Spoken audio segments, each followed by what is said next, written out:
The Noble Bachelor story from Sherlock Holmes. The marriage of Lord St. Simon, and the strange manner in which that marriage came to an end, had long ceased to be a topic of discussion within the distinguished circles to which the groom belonged. New scandals had gradually come to occupy the public agenda and continued to overshadow the events that had taken place 4 years earlier. However, since the public had never been able to learn all aspects of the affair, and because my friend Sherlock Holmes had played a major role in its resolution, I felt it necessary to recount this adventure.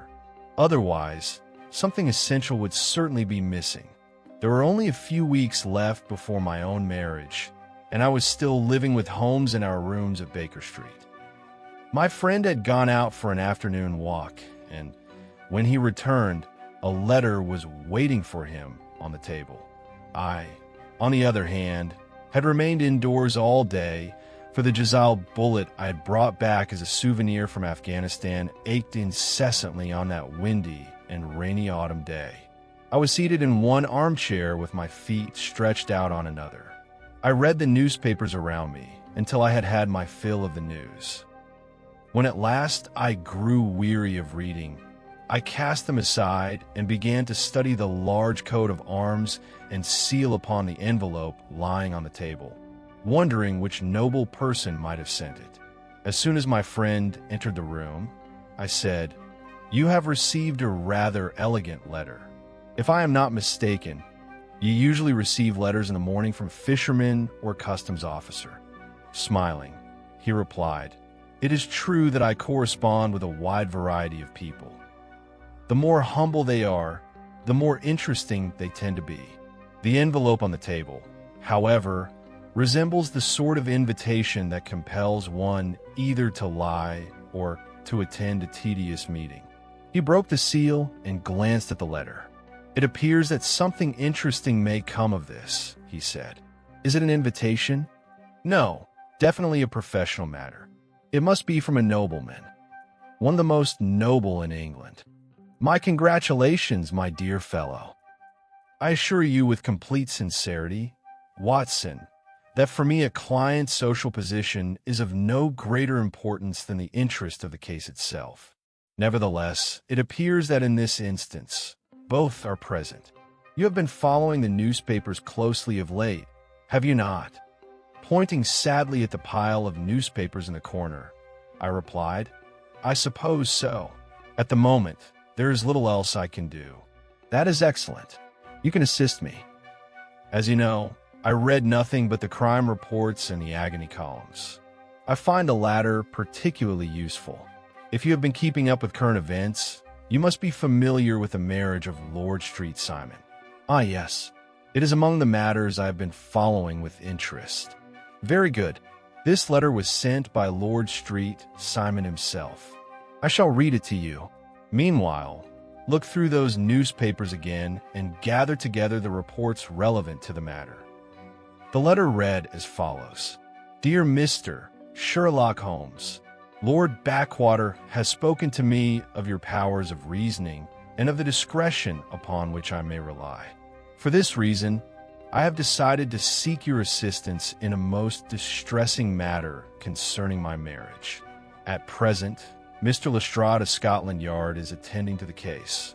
However, he has assured me that there would be no objection to consulting you, and indeed that it might even prove beneficial. I shall call upon you this afternoon at 4 o'clock. I trust that, should you have other engagements at that hour, you will postpone them, as the matter upon which I wish to speak to you is of the utmost importance. Yours faithfully, S.T. Simon." As Holmes folded the letter, he remarked, "The letter was posted from Grosvenor House. It was written with a quill pen, and his lordship managed to get ink on the little finger of his right hand while writing it. He says 4 o'clock. It is now 3. He will be here in an hour. Then help me prepare. While you arrange the newspaper reports in chronological order, I shall look up the identity of our client," he said, selecting a red-bound volume from the bookshelf beside the fireplace. Opening the book upon his knees, he said, "Here it is. Lord Robert Walsingham de Vere Street Simon, second son of the Duke of Balmoral. His arms are described thus: upon an azure field, 3 bull thistles encircled with sable fur. Born in 1846, he is now 41 years of age, an appropriate age for marriage. He served as undersecretary at the Colonial Office in the previous administration. His father, the Duke, was formerly Foreign Secretary. On his father's side, he descends from the Plantagenets, and on his mother's side, he is related to the royal family. There is little else of note here. Have you found anything substantial, Watson? I had little difficulty finding what I was looking for, I replied. The affair was a current one, and therefore caught my attention. However, knowing your dislike for having one case intrude upon another, I refrained from mentioning it. If you are referring to that affair of the furniture-laden cart in Grosvenor Square, that matter has already been resolved. It was obvious from the beginning, really. Never mind. Tell me what you found in the newspapers. The earliest report I found appeared in the Morning Post a few weeks ago. According to rumor, Lord Robert St. Simon, second son of the Duke of Balmoral, and Miss Hattie Doran, the only daughter of Aloysius Doran, an attorney of San Francisco, had decided to marry, and the wedding will take place shortly. That is all. Brief and to the point, said Holmes, stretching his long, thin legs toward the fire. In the same week, there was a much more detailed report in one of the society papers. It read as follows: protective measures may soon be required in the marriage market, for free market conditions are operating against us. The management of Britain's noble houses is steadily passing into the hands of our charming cousins from across the Atlantic. These delightful invaders secured yet another prize last week. Lord St. Simon, who for 20 years had successfully evaded Cupid's arrows, has at last been struck through the heart and has announced his engagement to Miss Hattie Doran, daughter of a Californian millionaire. Miss Doran, whose beauty of face and form has attracted much attention at the entertainments at Westbury House, is her family's only child, and her dowry, leaving aside future expectations, is estimated to amount to a 5-figure sum. It is common knowledge that in recent years the Duke of Balmoral has been compelled to sell paintings from his collection, and that Lord St. Simon possesses no property other than a small estate at Birchmoor. It may therefore be safely said that Miss Hattie Doran will not be the only one to profit from this union. Anything else? Holmes asked, yawning. Yes, quite a bit. According to the Morning Post, the wedding was to take place at St. George's Church in a very simple ceremony. Only a few close friends would be invited. After the wedding, the party would proceed to the house in Lancaster Gate, which Mr. Aloysius Doran had purchased and furnished. 2 days later, last Wednesday, that is, there was a brief notice stating that the marriage had taken place. The honeymoon was to be spent at Lord Backwater's house in Petersfield. Those were the reports published before the bride's disappearance. Holmes exclaimed in surprise. Before what did you say? Before the lady's disappearance. When did she disappear, then? On the wedding day, at breakfast. This case promises to be more interesting than it appears at first sight. Indeed, quite extraordinary. It struck me as rather odd as well. They usually disappear just before the ceremony or occasionally during the honeymoon, but I have never encountered anything like this. Tell me some details. There are not many. Never mind. Perhaps we could supply the missing pieces. There was an article in yesterday morning's paper. I shall read it to you. The headline was "A Strange Incident at a Fashionable Wedding." A series of strange and distressing events at a wedding has plunged Lord Robert Street Simon and his family into the greatest consternation. As reported in yesterday's papers, the marriage took place the day before yesterday, but the truth of the extraordinary rumors circulating only became clear later. Despite efforts by the family and friends to suppress the matter, the affair became so public that it is considered in the public interest to record it. The ceremony at St. George's Church, Hanover Square, was extremely simple. The only persons present were the bride's father, Mr. Aloysius Doran, the Duchess of Balmoral, Lord Backwater, Lord Eustace, the bridegroom's sister, Lady Clara St. Simon, and Lady Alicia Whittington. After the ceremony, the party adjourned to Mr. Doran's house in Lancaster Gate for breakfast. It appears that after the wedding, a woman whose identity has not been established attempted to force her way into the house, claiming to have a relationship with Lord St. Simon, and caused a minor disturbance. Though she resisted leaving for some time, she was eventually removed by the servants in attendance. Before this unpleasant incident occurred, the bride suddenly felt unwell and rose from the breakfast table to retire to her room. When she failed to return for a considerable time, her father went to her room in search of her. The bridesmaid, however, stated that the bride had remained in the room only a short while, had taken a hat and coat, and had hurriedly left. One of the house servants reported seeing a lady wearing a hat and coat leaving the house. But as he believed the bride to be in the company of the other guests, he did not suppose this lady to be the bride. Upon realizing that his daughter was missing, Mr. Aloysius Doran, accompanied by his son-in-law, immediately informed the police. The authorities are currently conducting an intensive investigation and hope shortly to elucidate this strange affair. At present, however, no information regarding the whereabouts of the missing lady has reached the public. It is also rumored that the young woman may have been the victim of foul play, and that the woman who caused the disturbance on the wedding day has been arrested by the police on suspicion of jealousy or some other motive, or of having some connection with the bride's disappearance. Is that all? There was another short piece in a morning paper, brief but suggestive. Read it. The woman who caused the disturbance, Flora Miller, has indeed been arrested. Apparently, she was formerly a dancer at the Allegro and has known the bridegroom for many years. That is all. The rest is up to you. Everything that appeared in the press amounts to no more than this. It is obvious in every respect that this will be a most intriguing case. I would not miss it for all the world. As you see, the bell has rung, Watson. Since it is a minute or two past 4, I have no doubt that this is our noble client. Do not even think of leaving, Watson, for I may require another witness where my memory proves insufficient. As the servant opened the door, he announced, Lord Robert Street Simon. A gentleman whose refinement and culture were evident from his appearance entered the room. His nose was slightly aquiline and pale. His mouth lent him an air of quick temper. The fixed gaze of his large eyes suggested a man accustomed to commanding and to being obeyed. His movements were brisk, but his slightly stooped posture and the way he bent his knees as he walked made him appear older than he truly was.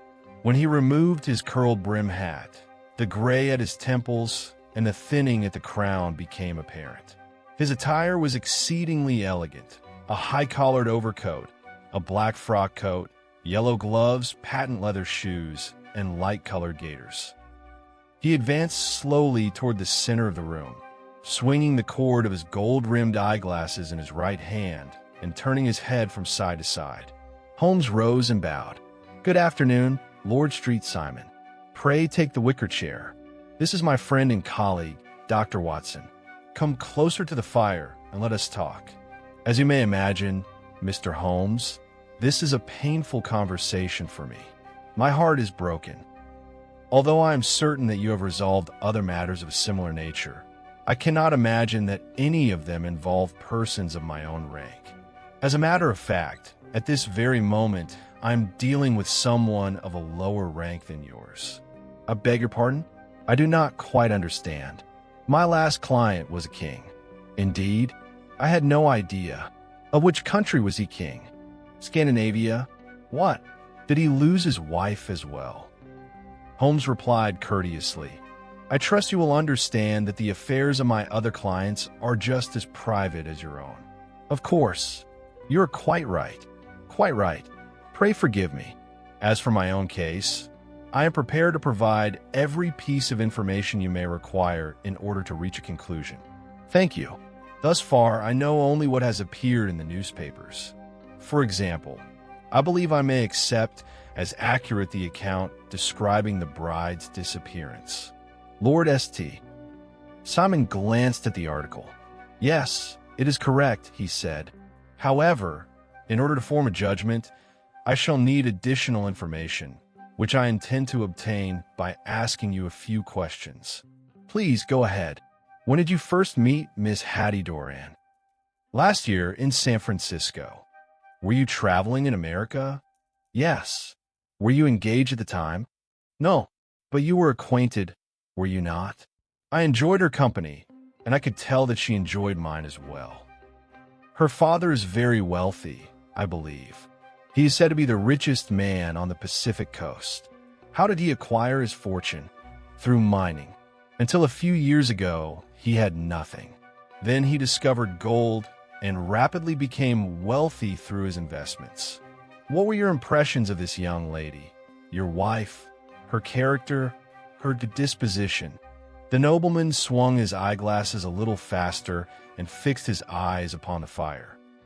When her father became wealthy, my wife was 20 years old. Until that age, she had roamed freely among mining camps, forests, and mountains, and thus received her education from nature rather than from schools. She was one of those girls we would call boyish. She possesses an exceptionally strong and independent nature and pays no heed to conventions. She makes decisions very quickly and carries them out without hesitation. Yet I am fully convinced that at heart she is a noble woman. Here he coughed lightly. It was for this reason that I wished to give her the name I have borne with honor until now.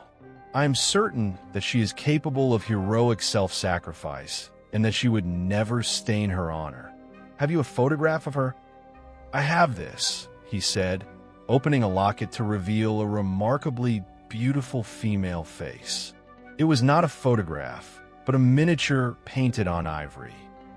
The artist had captured in exquisite detail the young woman's lustrous black hair and delicate mouth. After examining it long and attentively, Holmes closed the locket and returned it to Lord St. Simon. So you renewed your acquaintance once the young lady arrived in London? Yes. Her father came to London with his daughter during the summer. We met many times, became engaged, and finally married. As I understand it, she brought with her a substantial dowry. A respectable dowry, certainly, but nothing unusual for my family. Since the marriage was legally concluded, that dowry would now belong to you, would it not? I never looked into that matter. Quite so. Did you see Miss Doran on the day before the wedding? Yes. Was she in good spirits?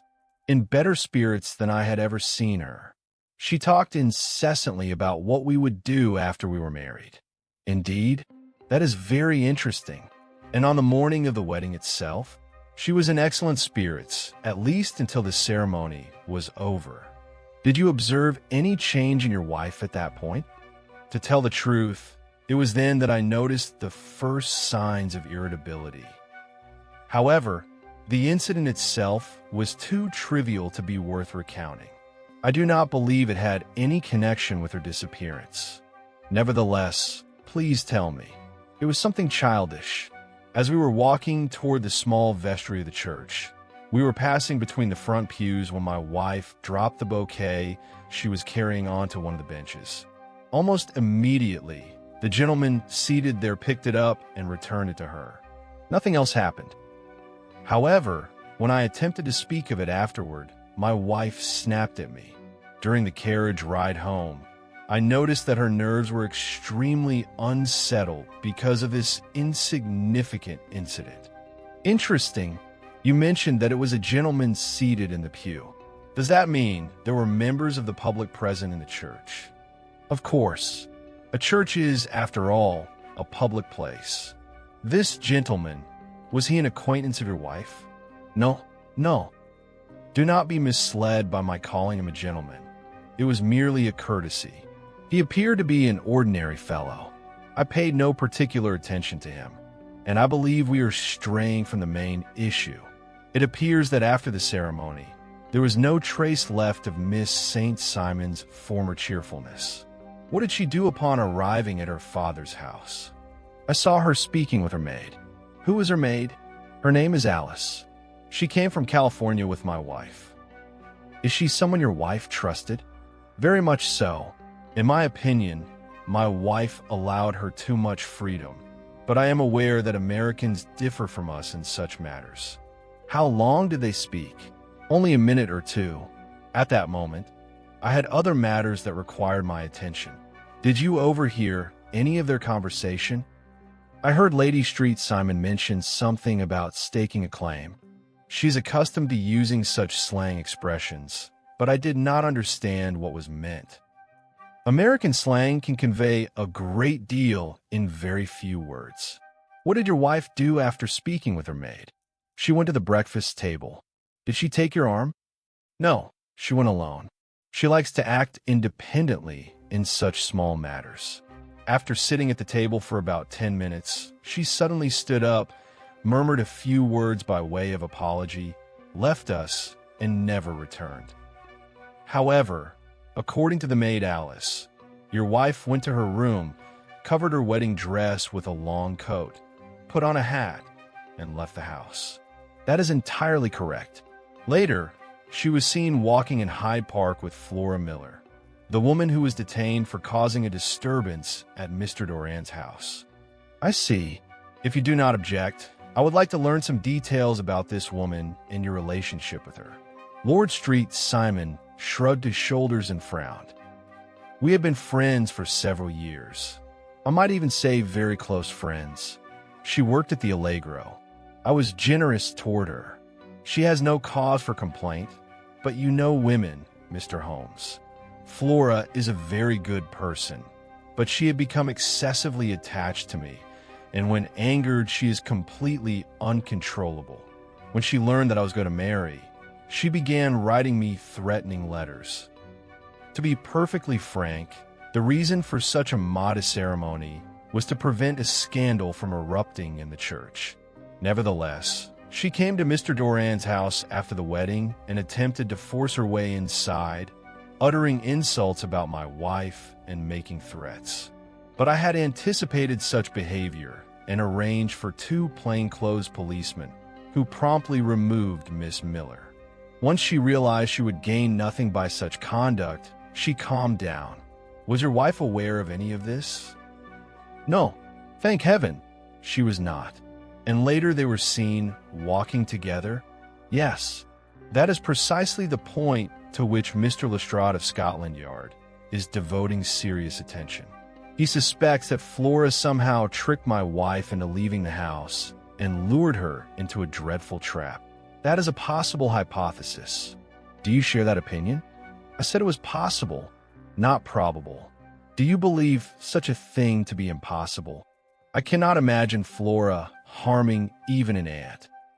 Nevertheless, jealousy can transform a person completely. What is your own theory regarding these events? To be honest, I came here not to propose a theory, but to hear yours. I have told you everything exactly as it occurred. Still, since you ask, I will answer. In my opinion, the excitement of what she had experienced, combined with the heavy burden of entering a new and elevated social class, caused her nerves to give way somewhat. You mean she suddenly lost her reason? That is, I can find no other explanation. Consider what she was casting aside. Not myself, but a position for which many would give anything. I can think of nothing else. That, too, is certainly possible, said Holmes with a smile. Lord Street Simon, I have now learned everything I need. I have only one final question. While you were seated at the breakfast table, could you see outside through the window? We could see across the road and into the park. Understand. I shall not detain you any longer. I will inform you of any developments. As our visitor rose, he began, if you should happen to resolve this matter. But Holmes interrupted him at once. I have already resolved it. I do not understand. I said that I have solved the case. Then where is my wife? That is a detail I shall ascertain shortly. Lord St. Simon shook his head. I fear that to learn that will require far more intellect than either yours or mine, he said, and with a traditional bow, he took his leave. Laughing, Holmes remarked, "It is truly a great honor that his lordship should place my intellect in the same category as his own. I believe that after such a cross-examination, I shall require a whiskey and soda and a cigar." As a matter of fact, I had already reached a conclusion before our client even arrived. Come now, Holmes. As I told you earlier, although this case is unique in certain respects, I have encountered many similar ones. All my efforts were merely to confirm my assumptions. As in Thoreau's example of the trout in the milk, there are occasions, rare though they may be, when circumstantial evidence is exceedingly convincing. But I heard everything you heard. Yes, but you lack my accumulated knowledge of previous cases. A similar incident occurred in Aberdeen a year or two ago. The same thing happened in Munich after the Franco-Prussian War. This is another instance of that type. Hallo, Lestrade has arrived. Welcome, Lestrade. There's a clean glass in the sideboard and a cigar in the case. The police detective's fisherman's coat and scarf made him look like a sailor. He carried a large canvas bag. After a brief exchange of greetings, he sat down and lit the cigar offered to him. "How goes it?" Holmes asked with a wink. "You do not look particularly pleased." "If I look displeased, it is because I cannot make head nor tail of this blasted St. Simon case." "Really? You surprised me. Where has one ever seen a case so complicated? Every clue I take hold of falls apart in my hands. I have devoted the entire day to it." Placing his hand on Lestrade's shoulder, Holmes said, "You are thoroughly soaked. I have been wandering along the shores of the Serpentine. For heaven's sake, tell me, what were you doing there?" "We were searching for Lady St. Simon's body." Sherlock Holmes leaned back and burst into laughter. "Did you also look beneath the fountain in Trafalgar Square?" Holmes asked. "Why should we? What are you implying? A lakeshore or the base of a fountain? Your chances of finding that woman in either place are exactly the same." Lestrade glared angrily at his friend. "I believe you are aware of this case," he said sharply. "I have only just heard the details, but I have already formed my judgment." "Oh, indeed? Do you mean to say that you believe the Serpentine is of no importance?" "I see no chance whatever of anything coming from it." As he spoke, Lestrade opened his bag. "Then perhaps you will be kind enough to explain how it was that we found these things by the lakeside." From the bag, he produced a moire silk wedding dress, a pair of white satin shoes, a bridal wreath, and a veil. All were dripping wet, and their colors had faded. Finally, he placed a brand-new wedding ring atop the pile of garments. "Now then, explain this as well, Master Holmes." Blowing blue rings of smoke toward the ceiling, my friend said, "Well, this is a pretty business. Were these taken from the Serpentine?" "To be precise, I would not say taken from it. They were floating near the shore. The park keeper found them. We have identified these garments as belonging to Lady St. Simon. If her clothes were there, then her body must be nearby as well. By that logic, people's bodies ought to be found near their wardrobes. A remarkably brilliant line of reasoning. Pray tell me where you intend to go with this." "I'm hoping to find evidence that Flora Miller had a hand in this affair. I fear you will find that difficult." "Do you really think so?" Lestrade exclaimed irritably. "I'm afraid you're not very good at drawing conclusions or passing judgment. In this short span of time, you have made 2 blunders. These clothes conclusively prove that Miss Flora Miller is connected to this affair. How so? A slip of paper was found in the pocket of the coat. It reads as follows. Placing the paper on the table before him, he began to read aloud. Listen carefully. When everything is ready, you will see me. Come at once. F. Chem. In my opinion, Flora Miller lured Lady Street Simon into a trap and is responsible for her disappearance, along with any accomplices she may have. This card, bearing her initials, was slipped into the bride's hand at the door, and thus the woman was ensnared. Laughing, Holmes said, "Very good, Lestrade. Very good indeed. Let me take a look at it myself." He picked up the paper with apparent indifference, but suddenly became intensely focused and let out a cry of delight. "This is truly important," he said. "Oh, so you think so, do you?" "Most certainly. I congratulate you from the bottom of my heart." Lestrade straightened proudly and bent closer. "You are looking at the wrong side, man," he snapped. "On the contrary, this is the correct side." "The correct side? You have gone mad. The pencil-written note is on the other side. The other side resembles part of a hotel bill. That interests me far more." "I examined it, but nothing came of it," said Lestrade. "October 4th. Room, 8 shillings. Breakfast, 2 shillings 6 pence. Cocktail, 1 shilling. Luncheon, 2 shillings 6 pence. Sherry, 8 pence. I see nothing important in that. I expected that you would not, but I congratulate you once again, for you have found the most important thing of all. As for what is written there, that too is important, at least the initials." Rising from his seat, Lestrade said, "I have wasted enough time. Rather than sitting by the fire inventing theories, I prefer to work with all my strength. Good day, Mr. Holmes. Let us see who solves this case first."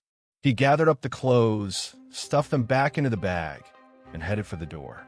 Before his rival could leave the room, Holmes spoke slowly and deliberately. "Let me give you a hint, Lestrade. Lady Street Simon is nothing more than a fairy tale. There is no such person, and never has been." Lestrade looked at my friend with pity. Then he turned to me, tapped his forehead lightly 3 times, shook his head gravely, and hurried away. No sooner had he left than Holmes rose and reached for his coat. "What he said about work is true," he remarked. "I believe I shall have to leave you alone with the newspapers for a while, Watson." When Sherlock Holmes left, it was already past 5 o'clock, but my solitude did not last long, for within an hour a man arrived carrying an enormous box. With the help of a young lad at his side, he opened it and, to my astonishment, began to cover the table of our modest home with a sumptuous feast. What was there not on the table? A pair of cold woodcocks, a pheasant, a pâté of goose liver, and several bottles of old wine. Having arranged all these luxuries upon the table, the 2 men vanished as suddenly as the genies of the Arabian Nights. As they departed, they said only that the meal had been paid for and delivered to this address. As 9 o'clock approached, Sherlock Holmes entered the room with brisk steps. His features were tense, but the sparkle in his eyes gave me the impression that he was well satisfied with the result he had obtained. Rubbing his hands together, "They have brought our dinner," he said. "I suppose you were expecting someone," I remarked. "The table is laid for 5. "Yes, I hope our guests will arrive shortly," he replied. "I am only surprised that Lord Stoner has not yet come. I believe I hear footsteps on the stairs." Indeed, the newcomer was he. Entering hurriedly, he was waving his spectacles even more violently than before. There was an expression of excitement and anxiety upon his aristocratic face. "The messenger I sent reached you, I presume?" Holmes asked. "Yes. To tell the truth, the contents of the message astonished me greatly." "Is your information derived from a reliable source?" "There could be no more reliable source." Lord Stoner sank into a chair and wiped his brow with his hand. "What will the Duke say to this?" he murmured. "How will he react when he hears that the honor of the family has been dragged through the mud? I believe that all this was an accident. I do not think your honor has been stained. You look at things from a different perspective. I think no one can be blamed in this affair. I do not defend her sudden flight, of course, but it was impossible for the woman to act otherwise. Had she possessed a mother to guide her, perhaps the crisis would not have grown to such proportions."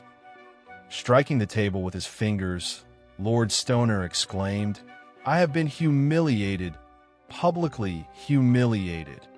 You must consider the extraordinary position in which the poor girl found herself." "I intend to consider nothing at all.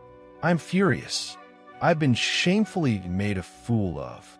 "I believe I hear the bell," said Holmes. "Yes, there are footsteps on the stairs. Even if I cannot soften your attitude, my friend who is about to arrive may succeed." He opened the door and ushered in a woman and a man. "Lord Stoner, allow me to introduce Mr. and Mrs. Francis Hay Moulton. You already know the lady." At the sight of the newcomers, Lord Stoner sprang to his feet and stood rigidly upright. One hand was thrust into the breast of his frock coat.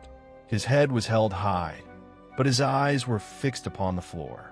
He was indeed the picture of a man whose pride had been deeply wounded. The woman stepped forward at once and held out her hand, but Lord Stoner resolutely avoided looking at her face. Perhaps he feared that one glance at her pleading expression might weaken his resolve. "You are angry, Robert," she began, "and you have every right to be." "Please do not apologize," said Lord Stoner sharply. "I know that I behaved very badly toward you, and that I should at least have given you some explanation before leaving. But the moment I saw Frank, my mind was in such confusion that I did not know what to say or what to do. I'm still astonished that I did not faint on the spot. Mrs. Moulton, perhaps you would prefer my friend and me to leave the room while this matter is discussed." "If you ask my opinion," interposed Mr. Moulton, "there has been enough secrecy already. I see no harm in the whole of Europe and America knowing exactly what has happened." He was a slight, alert, sun-browned, clean-shaven little man with sharp-cut features. "Then I will tell you our story," said the woman. "Frank and I met and became engaged in 1884 at my father's mining camp near the Rocky Mountains, a place called McGuire's Camp. One day my father struck a rich vein, while poor Frank's luck went steadily from bad to worse. As my father grew richer day by day, Frank grew poorer. At last my father decided that Frank and I must separate and took me to San Francisco. Frank followed me there, and we met secretly without my father's knowledge. Had he discovered it, he would have been furious, so we guarded our secret carefully. Frank told me that he would go away and make his fortune, and that he would not return until he was as rich as my father. I promised to wait for him faithfully and swore that I would never marry another man while he lived. "Then why should we not be married at once?" he asked. "That way my mind will be at ease. I promise that I will never reveal that you are my wife until I return." We discussed the matter, and since a clergyman happened to be present, he married us on the spot. After that, Frank went away to seek his fortune, and I returned to my father. Some time later, I heard that Frank was in Montana, then that he tried his luck in Arizona, and afterward that he had gone to New Mexico. At last I read in a newspaper that a mining camp had been raided by Apaches, and that Frank's name appeared among the dead. I fainted. For months I lay ill. My father thought I was dying. He took me to nearly every doctor in San Francisco. Since I had received no news of Frank for more than a year, I was convinced that he was dead. Later I met Lord Stoner in San Francisco, and we came to London. Our decision to marry made my father very happy, yet I was still thinking of poor Frank. No man could ever fill his place in my heart. Still, I was determined to fulfill my duties toward Lord Stoner if I became his wife. Though one cannot command one's heart, one can control one's actions. When we went to the church, my intention was to be as good a wife to Lord Stoner as I could. But when I reached the altar and turned around, imagine my astonishment when I saw Frank standing in the front row, looking at me. At first I thought I was imagining things, but when I turned again, he was still there. There was an expression on his face as though he were trying to determine whether I was glad or distressed at seeing him. I still marvel that I did not faint. Everything around me was spinning. The priest's words sounded like the buzzing of bees. I did not know what to do. Should I stop the ceremony and cause a scandal in the church? When I looked at Frank again, he seemed to read my thoughts and raised his finger to his lips, motioning me to remain calm. Then I saw him writing something on a small piece of paper. I realized that he wished to pass me a note. As I passed him after the ceremony, I let my bouquet fall into the pew before him. He picked it up, returned it to me, and slipped the note into my hand. In the single line he had written, he asked me to come to him when he gave the signal. Naturally, since I felt myself responsible to him above all others, I could not hesitate to do whatever he wished. When I returned home, I told my maid what had happened. She knew Frank from California and was fond of him. I told her to say nothing to anyone and to prepare a small bag and my coat for me. I ought to have spoken to Lord Stoner, but I could not find the courage to do so among his mother and so many distinguished people. I decided to flee and explain everything later. We had been at the breakfast table for scarcely 10 minutes when I saw Frank across the street, signaling to me and walking toward the park. I left the table, put on my clothes, and followed him. A woman approached me and said something about Lord Stoner, but I was in no state to listen. From what I gathered, Lord Stoner himself had a small secret he wished to keep hidden. I brushed the woman aside and caught up with Frank. We entered a cab together and went to the room he had rented in Gordon Square. After years of waiting, I was reunited with my husband. It turned out that Frank had not died, but had been taken prisoner by Apaches. He escaped from them, returned to San Francisco, and upon learning that I had gone to England, believing him dead, followed my trail here. He found me in the church just as I was about to enter into my second marriage. I had read in the newspapers that she was to be married, explained the American. The paper gave my wife's name and the place of the wedding, but not her address. We discussed what we should do, the woman continued. Frank wished to come forward and explain everything at once, but I was so ashamed that I wanted only to disappear and never see anyone again. I intended merely to send my father a telegram to let him know that I was alive. The thought of all those lords and ladies sitting at the breakfast table waiting for me made me ill. So Frank took my wedding dress and the rest of my clothes and threw them away where no one could ever find them. That way, no one could trace us. If Mr. Sherlock Holmes had not visited us this evening, we would probably have gone to Paris tomorrow. I still marvel at how he found us, but he convinced me that Frank was right. We were wrong to hide. He offered to arrange a private meeting with Lord Stoner, and we accepted his offer and came here. I have told you everything, Robert. I am truly sorry for the pain I have caused you. I hope you will not blame me. There was no softening in Lord Stoner's rigid demeanor. He listened to the entire story with knitted brows and without uttering a word. Forgive me, but it is not my custom to discuss such private matters in public, said Lord Stoner. Then you will not forgive me? You will not even shake my hand before we part. If it will make you happy, why not? He extended his hand and coldly clasped the one that was offered. I had hoped you would join us for a friendly dinner, said Holmes. You ask too much of me, replied his lordship. I can endure all that has happened, but you must not expect me to take pleasure in it. Now, if you will excuse me, I wish you all a very good night. He bowed to everyone in the room and quietly withdrew. Turning to the remaining guests, Sherlock Holmes said, I trust that at least you will do me the honor of dining with me. I should be delighted to make the acquaintance of an American. For I am one of those who believe that the folly of a king and the blunders of a minister in years gone by cannot prevent our children from living under the same united flag of the world. After our guests had departed, "It was an interesting case," said Holmes. "We have seen how a highly complex affair may have a perfectly simple explanation.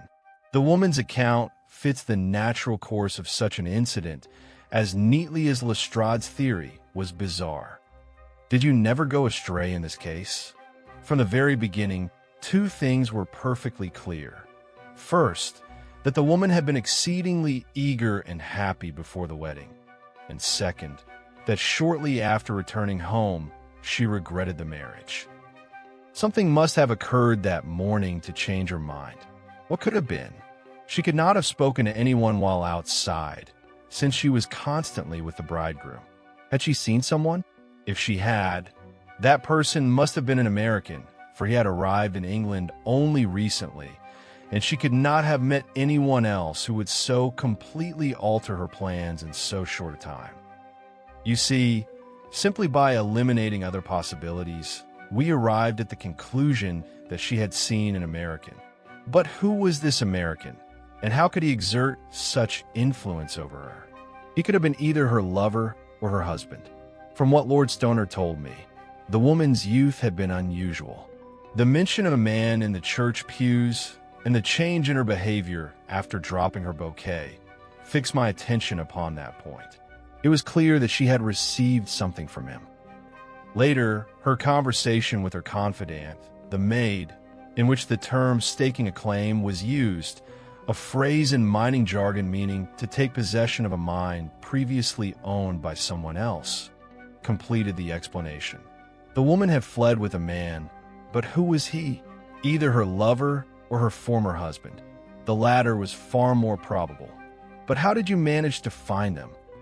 That might have been very difficult, but our friend Lestrade possessed a piece of information whose value he did not appreciate. The initials on the card were important, but even more important was the fact that the man had, within the past week, received a bill from one of the most exclusive hotels in London. How did you know it was an exclusive hotel? From its exclusive prices. Paying 8 shillings for a room and 8 shillings for a glass of sherry showed that it must be one of the most expensive hotels in London. There are not many such hotels. On Northumberland Avenue, at the second hotel I visited, I examined the register and found that an American gentleman named Francis H. Moulton had left the previous day. When I checked the expenses listed under his name, they matched the charges on the bill. He had requested that letters addressed to him be forwarded to 226 Gordon Square. I went to that address and found our affectionate couple there. After offering them a little paternal advice, I told them that they must make their situation known to the public, and especially to Lord Stoner, and invited them here. As you see, they came. But the outcome was hardly satisfactory, I said. Lord Stoner was not very understanding. "Come now, Watson," Holmes replied with a smile. "Do not be unjust to the man. If you were to lose both your wife and a large fortune at a single blow, you would not be very understanding either. We should treat him with sympathy and be grateful that such an event has not happened to us. Now draw your chair closer and hand me my violin. The only problem left for us to solve is how we shall pass these gloomy autumn evenings."